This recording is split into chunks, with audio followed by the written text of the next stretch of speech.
आज महामहिम राज्यपाल महोदया जी के 20 फरवरी 2023 के अभिभाषण पे आपने मुझे बोलने का अवसर दिया। मैं माननीय नेता प्रतिपक्ष और हमारे दलीय नेता उनसे संबद्ध करते हुए मैं इतना ही कहना चाहती हूँ कि ये अभिभाषण सफेद कागज पर झूठ की काली स्याही से सरकार द्वारा लिखी एक इबारत है। कहीं भी इसमें कोई न तथ्य है न कहीं कोई सच्चाई है। एक झूठे और खोखले वादों का, अब मैं उसको नहीं दोहराऊंगी जो राजभर जी ने कहा कि झूठ का पुलिंदा है, पर अगर इस अभिभाषण को अगर देखा जाए तो इसमें कोई भी नई ऐसी चीज नहीं है जिसके बारे में सरकार अपनी पीठ थपथपा रही। मैं इसको जब मैंने अध्ययन किया मान्यवर, तो इसमें बड़ी एक बारीक चीज देखी कि 13 बार इस अभिभाषण में लक्ष्य शब्द का इस्तेमाल किया गया, 3 बार संभावना शब्द का इस्तेमाल किया, 8 बार कार्य प्रगति पर है इसका इस्तेमाल किया गया, गतिमान है 11 बार उसका भी इस्तेमाल किया गया। कोई भी काम इस अभिभाषण में ऐसा नहीं लिखा था जो ये कहा गया हो कि ये पूरा हो चुका है। तो इससे ये अंदाजा लगाया जा सकता है अधिष्ठाता महोदय कि वर्तमान में भविष्य के आंकड़े को गिनाने के लिए जो महान कार्य भारतीय जनता पार्टी कर सकती है वो दूसरी कोई नहीं कर सकती। इसे महामहिम राज्यपाल का कोई भी दोष नहीं, उनको तो जो इन्होंने बना के दे दिया उनकी मजबूरी थी पढ़ना। मैं कुछ तथ्य इसमें आपके सामने लाना चाहती हूँ। अभिभाषण के पेज नंबर 2 पे सीएम हेल्पलाइन पर ये कहा गया है कि सीएम हेल्पलाइन पे 3.97 करोड़ में से 3.93 करोड़ शिकायतों को समयबद्ध तरीके से निरस्त किया गया। अब मान्यवर, हम सभी लोग जानते हैं कि जो सीएम हेल्पलाइन नंबर है इस पे फोन तो चला जाता है, कंप्लेन तो हो जाती है, वहां से फोन भी आ जाता है कि आपकी कंप्लेन नोट कर ली गई, पर निस्तारण कितना हुआ वो इन्होंने केवल जो कॉल करते हैं उसकी संख्या दे दी, निस्तारण की संख्या उसमें अभी तक नहीं लिखी हुई। इसी तरह से पेज नंबर 3 पर प्रदेश की अर्थव्यवस्था में आगामी 5 साल में 1 ट्रिलियन इकोनॉमी का लक्ष्य सरकार ने रखा है। बड़ी हास्यास्पद स्थिति है मान्यवर। अगर वर्तमान को देखा जाए तो 33% ग्रोथ रेट चाहिए हमें 1 ट्रिलियन इकोनॉमी के लिए, 33% का। और आज का हमारा ग्रोथ रेट कितना है ये हम नहीं कह रहे, इसी अभिभाषण में लिखा है 16.8%। और जीएसडीपी की वृद्धि है 19%। अगर इस दर से जो आज का वर्तमान हमारा ग्रोथ रेट है उसको अगर देखा जाए तो क्या अगले 5 साल में, आप पिछला 5 साल तो छोड़ दीजिए, अगले 5 साल में भी क्या हम 1 ट्रिलियन इकोनॉमी ला सकते हैं? तो क्या ये केवल जनता को भ्रमित करने के लिए ये आंकड़े नहीं प्रस्तुत करे जा रहे?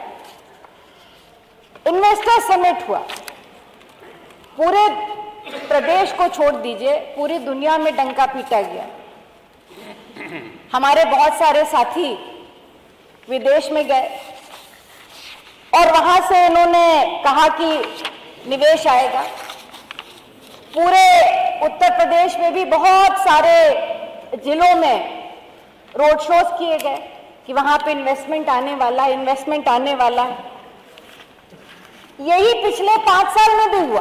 2018 में जो इन्वेस्टर समिट हुआ 2018 में, उसको अब की अभिभाषण की कॉपी में लिखा गया है कि केवल 4,86,000 करोड़ रुपए का निवेश हुआ। अब मैं ये जानना चाहती हूं कि अगर 8,80,000 करोड़ का निवेश भी हुआ है तो उससे कितनी फैक्ट्रियां बनी, और वो फैक्ट्रियां अगर उत्तर प्रदेश की धरती पे बनी है तो वो किसी को दिखाई क्यों नहीं देती? उसको जीपीएस से टैग ही करके बता दिया जाए तो हम लोग भी जान लें कि वो किस जिले में फैक्ट्री बनी। और उस जिले में जितनी फैक्ट्रियां बनी, मैं तो मांग करती, मैंने पहले भी मांग की है कि क्यों नहीं सरकार ये बता देती है कि जिन फैक्ट्रियों की बात वो कर रही है उसमें कितने रोजगार सृजित हुए उनके सापेक्ष। मैं तो श्वेत पत्र की मांग करती हूं, सरकार ब्यौरा दे इस सदन में। ये हमारा अधिकार है, इस प्रदेश की जनता का अधिकार है, जिनके करोड़ों की गाढ़ी कमाई पर आप इन्वेस्टर सेरेमनी और ग्राउंड ब्रेकिंग सेरेमनी पे आपने करोड़ों रुपए, अरबों रुपए खर्च कर दिए। आखिर वो जानना चाहती है कि कितने जिलों में फैक्ट्रियां बनी और कितने रोजगार मिले। सरकार श्वेत पत्र जारी करे, मैं इसकी मांग करती हूं। माननीय अध्यक्ष जी, अगर इसी को हम आगे ले जाए, बड़ा अच्छा लगा पढ़कर कि मनरेगा पे उत्तर प्रदेश की सरकार को 26.29 करोड़ मानव दिवस सृजित करने के लिए प्रथम स्थान मिला और 2019-20 ग्रामीण विकास मंत्रालय द्वारा पुरस्कृत भी किया गया। बड़ी देर से सुन रहे थे, हमारे साथी बहुत सारे आरोप प्रत्यारोप लगा रहे थे। मैं पूछना चाहती हूं कि मनरेगा किसकी देन थी, किसकी सोच थी? ये कांग्रेस पार्टी की देन थी और कांग्रेस पार्टी की सोच थी, जिस पे आप अपनी पीठ थपथपा रहे हैं। यही मनरेगा था। याद कीजिए लोकसभा में किस तरह का मखौल उड़ाया गया था। सफेद हाथी कहा गया था इस मनरेगा को, कहा गया था कि कांग्रेस की नाकामियों के स्मारक है। आज उसी मनरेगा ने, जब कोविड का समय आया और बेरोजगारी चरम पे थी, तो इसका मोदी सरकार ने और उत्तर प्रदेश की सरकार ने इसका बजट बढ़ाने पर मजबूर हो गई थी। और यही व्यवस्था थी जिसने हमारे ग्रामीण क्षेत्र में बेरोजगारों को हाथ थामा था, उनको 2 वक्त की रोटी दी थी। अरे कम से कम धन्यवाद तो दे दीजिए इसके लिए हमें। ज्यादा मत कहो, नाम बदल देंगे। लागू आपने, शुरू आपने किया, लागू हमने किया। मनरेगा आपने लागू किया। माननीय सदस्य अपनी बात रखें, मनरेगा आपस में बात ना करें। माननीय मंत्री जी, आपने तो सदन में बंद करने के लिए कहा था, सदन में कहा था मोना जी आप अपनी बात हम रखें। बंद करेंगे, पर 10 साल में आप मजबूर हुए कि इसको आपने इसमें आपको इसका वो भी बढ़ाना पड़ा था, बजट भी बढ़ाना पड़ा। और कोविड काल में सबसे ज्यादा अगर नौकरी रोजगार किसी तरह से मिला था तो मनरेगा से मिला। महिलाओं के प्रति, भाई सुन लीजिए, सुनिए, काहे बोल रहे हैं? महिलाओं के प्रति अपराध, मैं क्या कहूं, मैं बहुत आदर और सम्मान करती हूं माननीय हमारे संसदीय कार्य मंत्री जी का। मेरे पिताजी के साथ भी इनका बड़ा प्रिय रिश्ता है। इन्होंने कहा आज कि महिलाओं के प्रति अपराध में जो न्याय मिल रहा है वो सबसे ज्यादा उत्तर प्रदेश में मिल रहा है। मैं कुछ आंकड़े आपके सामने रखना चाहती हूँ। मैं आप ही की बात को सच को कर रही हूँ। बिल्कुल आप जो कह रहे हैं मैं अक्षरशः उसको मानती हूँ कि सबसे ज्यादा न्याय अगर मिला तो उत्तर प्रदेश में मिला, ये मैं मान रही हूँ इस बात को। एनसीआरबी यानी नेशनल क्राइम ब्यूरो के मुताबिक पूरे देश में हर रोज 46 रेप के मामले आते हैं, जिसमें से उत्तर प्रदेश में 13% यानी 11 घटनाएं रोज होती हैं। यूपी आज देश में ऐसा राज्य है जहां रेप, गैंगरेप, दहेज हत्या और महिलाओं से जुड़ी सभी प्रकार के अपराध बढ़ रहे हैं और प्रदेश नंबर 1 पे। ये हम नहीं कह रहे, वही एनसीआरबी का डेटा जो आपने रखा। दहेज हत्या में से यूपी नंबर 1 पे है। 2021 में दहेज हत्या में 6,628 मामले दर्ज हुए, जिसमें से 2,235 मामले केवल उत्तर प्रदेश के। अब जो माननीय संसदीय कार्य मंत्री जी ने कहा कि अपराध में सबसे ज्यादा जो मामले निस्तारित हो रहे, न्याय मिल रहा है, उत्तर प्रदेश की महिलाओं को मिल रहा है। तो मान्यवर सबसे ज्यादा अपराध भी आपके सरकार में हो रहा है, इसीलिए न्याय मिल रहा है महिलाओं को, क्योंकि अपराध भी आपके यहाँ इस सरकार में सबसे ज्यादा हुआ। पेज नंबर 10 पर डिफेंस इंडस्ट्रियल कॉरिडोर के अंतर्गत अलीगढ़, आगरा, झांसी, चित्रकूट, कानपुर, लखनऊ जिसमें रक्षा क्षेत्र से जुड़े उद्योगों की स्थापना की कार्य प्रगति की बात कही गई, पर कहीं भी उसमें यह नहीं दिया गया है कि ये कार्य पिछले 5 साल से 6 साल से प्रगति पर है, समाप्त कब होगा।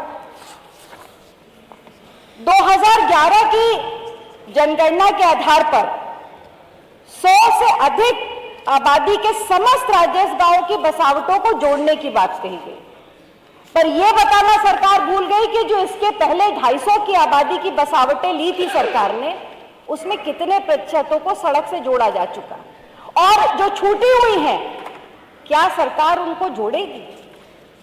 इसका कोई रोड मैप इस अभिभाषण में नहीं है। पेज नंबर 12 पे कुछ वर्षों कई लगातार हर अभिभाषण में 2017 से हम लोग सुन रहे हैं कि 21 एयरपोर्ट राज्य में बनने वाले हैं। 6 साल बीत गए, एक भी एयरपोर्ट अभी पूरा नहीं हुआ। कुशीनगर की शुरुआत पिछले सरकार में शुरुआत उसकी हो चुकी थी, और अब उसकी मैं आपके बात पे माननीय मंत्री जी आपका नहीं शुरू किया बीच में मत रोकिए। मोना जी आप अपनी बात रखें, आप कृपया मंत्री जी आप मत रोकिए। सरकार के लोग बोलने में बाधा ना पैदा करें। नहीं, इनका जो माननीय मंत्री जी ने कहा, इनके सवालों का भी जवाब मुझे देना है। आप अपनी बात रखें, आप बस समय के अंदर बात रखें कृपया। माननीय अध्यक्ष जी, अधिष्ठाता महोदय, जिस तरह से रोजगार की बात की जा रही है, टेक्सटाइल पॉलिसी उत्तर प्रदेश की बड़ी अच्छी पॉलिसी लेकर के आई है सरकार। मुझे पूरा विश्वास था कि इस पॉलिसी के आने के बाद कुछ बेहतर इस अभिभाषण में या बजट में दिखाई देगा। बजट की बात जब होगी तो की जाएगी, पर कहीं भी बुनकरों के लिए, कारीगरों के लिए, हमारे कारपेट वीवर्स के लिए, हैंडलूम के लिए कहीं भी इसमें कोई रियायत देने की बात नहीं कही गई है, ना ही उनके रोजगार सृजन से जुड़ी हुई कोई भी इसमें घोषणा की गई। पेज नंबर 25 पे यूपी में 24 करोड़ की जनसंख्या को मात्र 33 लोगों की घोषणा के लिए गोवंश के उपलब्ध कराए जाएंगे, और हास्यास्पद है अधिष्ठाता महोदय, 900 रुपए प्रति गोवंश प्रति माह दिया जा रहा है। अरे भूसे का दाम मालूम है? 30 से 35 रुपए किलो भूसे का दाम है। क्या यह संभव है कि कोई भी व्यक्ति, गरीब व्यक्ति 900 रुपए में किसी गोवंश की रक्षा कर सकता हो? अरे हम तो उम्मीद करते थे कि इसमें बड़ा बजट आएगा। ये फ्लैगशिप प्रोग्राम है माननीय मुख्यमंत्री जी का, इसमें बड़ा बजट आना चाहिए था। माननीय अध्यक्ष, अधिष्ठाता महोदय, इसी क्रम में एक बात मैं और कहना चाहती हूं कि खाद्यान्न को लेकर के जिस तरह से हमारे गरीब लोगों, जनता तक खाद्यान्न पहुंचाने की बात कही गई, चुनाव के पहले तो वितरण हुआ, चुनाव के समाप्त होते वितरण बंद हो गया, अब फिर चुनाव आएगा तो वितरण शुरू होगा। तो मैं सिर्फ इतना पूछना चाहती हूँ अधिष्ठाता महोदय, क्या सरकार जो खाद्यान्न की वितरण कर रही है वो चुनाव के अलावा भी उत्तर प्रदेश की गरीब जनता तक पहुंचाएगी? क्योंकि एक बड़ा गंभीर विषय, अभी 2 दिन पहले माननीय उच्च न्यायालय ने एक गंभीर मामला उठाया, कुपोषण का मामला उठाया उत्तर प्रदेश का, और उन्होंने यही कहा कि उत्तर प्रदेश में कुपोषण की स्थिति भयावह है। तो मैं चाहती हूं कि इस पे संज्ञान सरकार ले। दूसरा, ओडीएफ की बात आई, ओडीएफ प्लस की, मेरा एक सुझाव भी है माननीय संसदीय कार्य मंत्री, इसको गंभीरता से लीजिएगा। आपने शौचालय बनाए, बहुत अच्छी बात है, पर मैं एक महिला हूं, बहुत सारी महिला सदस्य बैठी हैं, मेरा सुझाव है कि ODF प्लस में आप स्नान घर भी उसमें लें, ताकि महिलाएं जो खुले में शौच के अलावा स्नान करती हैं, इसको भी हम उनके लिए ये एक बड़ा काम होगा। उनको खुले में स्नान करने की जो मजबूरी है उससे वो बच सकती हैं। अंत में अधिष्ठाता महोदय, विधायक निधि के बारे में हम लोगों ने बड़ी चर्चा की। मेरे विषय से नहीं, सभी सदन के सभी साथियों से जुड़ा मामला है। हम लोगों ने मांग की थी 2022 से, माननीय मुख्यमंत्री जी ने, बड़े दयालु हैं हमारे मुख्यमंत्री जी, उन्होंने कहा भी था कि 5 करोड़ कर देंगे। सदन में कहा था और माननीय संसदीय कार्य मंत्री जी के लिए कहा था, इंगित किया था कि इसको करना है। घोषणा भी हो गई, पर 2023 आ गया, मार्च आने वाला, अभी हम सबको वो धनराशि उपलब्ध नहीं हुई। तो मेरा मानना है कि वो 2000 आगे तो आप देंगे, पर जो हमारी 22-23 वाली है उसको भी संसदीय कार्य मंत्री जी जरूर दे दें। और जो GST का मामला है उसको बहुत गंभीरता से लें, क्योंकि GST में लगभग 70 से 80 लाख रुपए, 90 लाख के आसपास कट जाता। अंत में बस इतना कह के अपनी बात को खत्म करूंगी। हमारे साथी ने कई आरोप लगाए और उन्होंने कहा कि आरक्षण पे कांग्रेस चुप क्यों है। मैं याद दिलाना चाहती हूं कि जब ये देश आजाद हुआ था और संविधान लिखा गया था, तो बाबा साहब भीमराव अंबेडकर जो चेयरमैन थे ड्राफ्टिंग कमेटी के, 27% आरक्षण अगर किसी ने दिया तो वो कांग्रेस पार्टी ने बैकवर्ड को दिया था, किसी दूसरे ने नहीं दिया था। और दूसरी बात, जिस न्याय और विरासत की बात कर रहे थे कि ये कैंसर इंस्टीट्यूट बना, नैक की बात कर रहे थे कि नैक आज यूनिवर्सिटीज का नैक प्रमाण हो रहा है। अरे आप उस विरासत को लेके बैठे हैं जिसकी नींव कांग्रेस पार्टी ने डाली थी। कोई नया इंस्टीट्यूट और कॉलेज बता दीजिए जो वर्तमान सरकार ने रखा हो। अधिष्ठाता महोदय, आपने मुझे बोलने का मौका दिया, मैं आपकी बहुत बहुत आभारी हूँ। एक विषय, अंतिम माननीय अध्यक्ष जी, एक पिछले बजट सेशन के पहले पिछले सत्र में माननीय मुख्यमंत्री जी ने यही घोषणा की थी कि एक कमेटी बननी चाहिए पूर्व विधायकों और विधायकों के पेंशन और वेतन को लेकर के, और माननीय संसदीय कार्य मंत्री जी को उसका अध्यक्ष बनाया था।